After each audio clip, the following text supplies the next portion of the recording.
Salutations sportives, chers amis téléspectateurs, et à partir d'aujourd'hui jusqu'au 25 juin, la télévision algérienne et Canal Algérie vous accompagnera à travers ce rendez-vous méditerranéen. Et pour planter le décor de ce rendez-vous, un bref et surtout un rappel de l'édition de 75, une édition qui a servi de source d'inspiration aux organisateurs de l'édition d'Oran, comme nous le dit Halimoshi.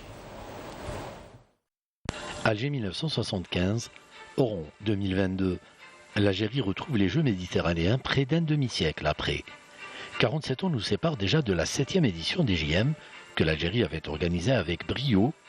Aujourd'hui, elle s'apprête à relever un autre défi, celui de l'organisation de la 19e édition de ces Jeux, dans un contexte très particulier, marqué notamment par une crise sanitaire mondiale sans précédent et dont les conséquences se font ressentir encore aujourd'hui. La capitale de l'ouest du pays doit faire autant qu'Alger, sinon mieux, pour garantir la réussite de ces Jeux méditerranéens qui ne sont pas une affaire d'une ville ou d'une région, mais de tout un pays. Retour donc sur ces Jeux de 1975 qui ont marqué bien des générations et qui ont permis à un pays qui venait à peine d'arracher son indépendance et de sortir d'une guerre longue et dévastatrice de se distinguer sur la scène régionale par une organisation sans faille. 13 ans donc ont suffi à la jeune nation algérienne pour se lancer le pari d'organiser l'un des plus grands rendez-vous sportifs régionaux. Très active alors sur le plan politique, économique et diplomatique, il ne manquait à l'Algérie que le domaine des sports pour prouver au monde entier sa capacité à organiser des événements de grande envergure. C'est ainsi que tout a été mis à la disposition des organisateurs pour réussir ces Jeux, et l'Algérie indépendante se dote ainsi d'une cité olympique de niveau international, comprenant notamment un grand stade de football, mais aussi pour les épreuves d'athlétisme, un palais des sports, plusieurs piscines et des terrains pour les sports collectifs. Des moyens humains et matériels qui permettront à ces Jeux de battre des records, comme celui de la participation, avec plus de 2000 athlètes présents à Alger, venus des 13 pays pour concourir dans 18 disciplines, ce qui constituait également un nombre jamais atteint jusqu'alors. Si les Jeux restent pour beaucoup ceux de la victoire en finale de l'équipe de football algérienne contre l'équipe de France, 3-2 après prolongation, dans une ambiance indescriptible et un stade du 5 juillet plein à craquer, le pays organisateur a réussi à prendre une honorable 8e place, avec 20 médailles dont 4 en or. Les Jeux d'Alger de 1975 auront donc été une réussite dans tous les domaines et c'est tout le défi qui attend les Oranais cet été en accueillant la 19e édition de ces JM. La capitale de l'ouest du pays l'a bien compris et s'est préparée en conséquence en se dotant de toutes les infrastructures nécessaires pour abriter ces Jeux dans les meilleures conditions possibles. Car pour ce genre de rendez-vous majeur, plusieurs secteurs sont concernés en plus de celui des sports, comme les transports, le tourisme, les travaux publics, le bâtiment, l'urbanisme ou encore l'environnement. Des investissements colossaux mais dont les retombées devront profiter aux Oranais après la fin des Jeux, mais pas que, car les sportifs des 4 coins du pays pourront bénéficier de toutes les réalisations sportives, comme le complexe olympique qui dispose d'un stade de football en gazon naturel pouvant accueillir 40 000 spectateurs et un stade pour les épreuves d'athlétisme de 4 000 places, un village méditerranéen de plus de 4 200 chambres et plusieurs structures sportives et de loisirs, sans oublier toutes les infrastructures sportives qui existaient à Oran et qui ont été rénovées à l'occasion pour répondre aux normes internationales.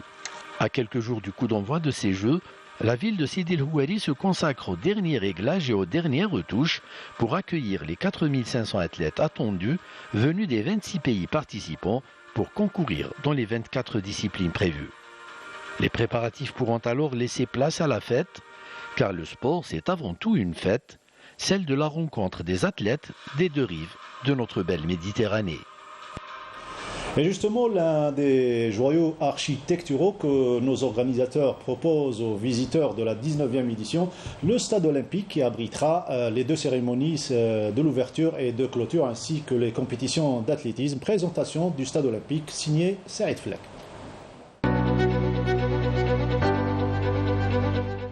D'une capacité de 40 000 places couvertes, le nouveau stade d'Oran implanté dans la commune de Bir El-Djir, véritable joyau, est à présent totalement prêt pour le grand rendez-vous méditerranéen que va abriter la capitale de l'Ouest algérien.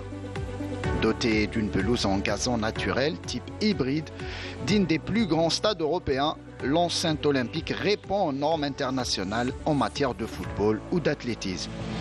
Elle est en mesure d'accueillir des compétitions nationales et internationales de très haut niveau. Au niveau de l'arrosage, le terrain bénéficie d'un système assisté par ordinateur dont le programmateur est accordé à la station de météo de l'aéroport international d'Oran par Wi-Fi. Il s'agit d'un système de dernière génération utilisé pour la première fois dans les enceintes de football en Afrique. Le stade sera doté très prochainement d'une gazonnière, une première en Afrique là aussi. Elle permet de reprendre la pelouse en une semaine avec la technique de déplaquage et replaquage du gazon. Niveau sécurité, le stade est doté d'un système de surveillance par caméra ultra moderne. Le temps d'évacuation du public est estimé à 7 minutes, alors que le parking peut accueillir jusqu'à 3000 véhicules. L'enceinte fait partie d'un grand complexe sportif olympique composé entre autres d'un stade d'athlétisme de 4200 places, une salle omnisport de 6200 places et un centre nautique de 3 piscines dont 2 olympiques. Le stade, pas encore baptisé, a déjà accueilli un match international, celui qui a opposé en amical le 17 juin 2021 l'équipe nationale A' à l'équipe première du Libéria. Un match à huis clos en raison de la pandémie de la Covid-19 qui s'est soldé par une victoire éclatante des coéquipiers de Amoura, 5-1, un test event réussi. L'inauguration officielle du stade se fera quant à elle le 4 juin prochain avec le match de la sélection algérienne prévu face à l'Ouganda pour le compte de la première journée des éliminatoires de la CAN 2023. Cette magnifique infrastructure sportive accueillera entre autres les cérémonies d'ouverture et de clôture de la 19e édition des Jeux méditerranéens. Pour les compétitions de sport collectif, rien de mieux que le Palais des Sports Hamou Boutlilis, rénové pour la circonstance. Plus de détails avec Sid Ahmed Bouraïb.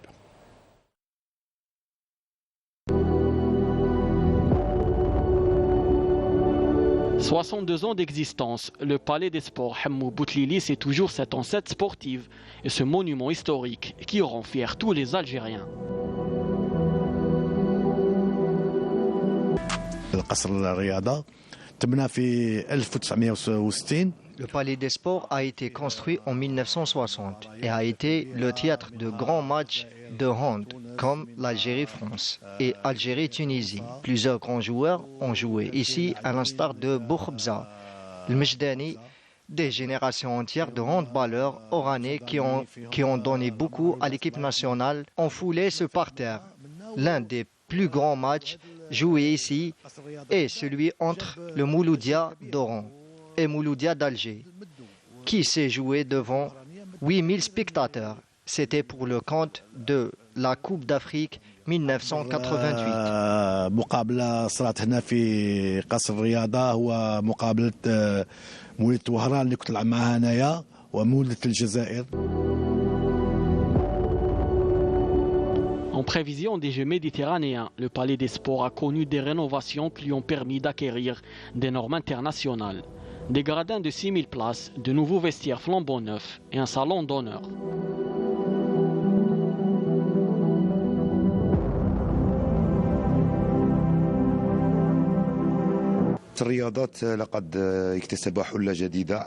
Le Palais des Sports est désormais de niveau mondial. Il possède maintenant 5 surfaces mobiles, une première en Algérie, un éclairage de très bonne qualité et un système de climatisation centrale.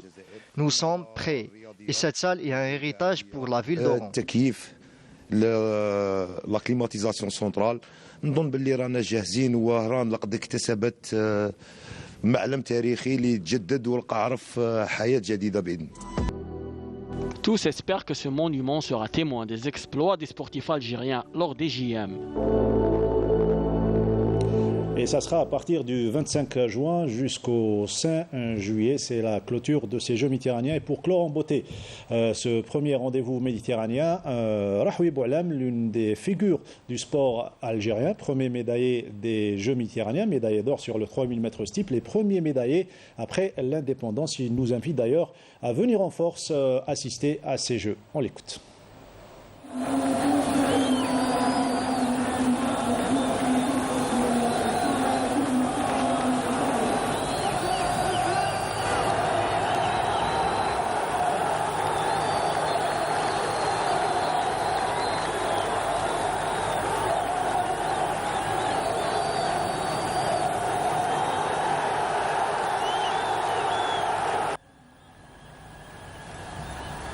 Salam alaikum.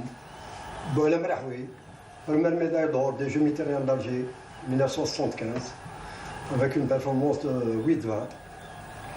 Je souhaiterais à tous les Algériens et à toutes les Algériennes, il faut être présent dans les prochains Jeux méditerranéens au niveau d'Oran. L'Algérie a investi beaucoup d'argent pour la réalisation de cette organisation du bassin méditerranéen. Elle a également construit un très grand complexe, digne des grands complexes du monde, avec une technologie très moderne dans toutes les infrastructures. Je souhaiterais, et je lance un appel à tous les Algériens et à tous les Algériens de venir assister à cette fête qui est les Jeux méditerranéens d'Oran 2022, à partir du 24 juin jusqu'au 5 juillet, date de l'indépendance algérienne. Il faut que vous soyez nombreux pour encourager nos athlètes. C'est un honneur pour l'Algérie et pour le peuple algérien. Merci beaucoup et soyez nombreux. لديه ولا بال الجمهور الحاضر بملعب 5 جويلية.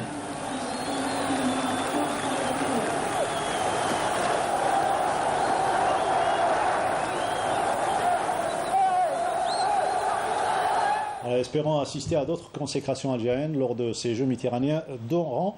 Boualem Rahwi, qui sera d'ailleurs notre consultant, le consultant de la télévision algérienne durant ces Jeux. Ainsi prend fin ce premier rendez-vous méditerranéen. Vous retrouverez demain lundi donc Saïd Fellak pour le deuxième numéro.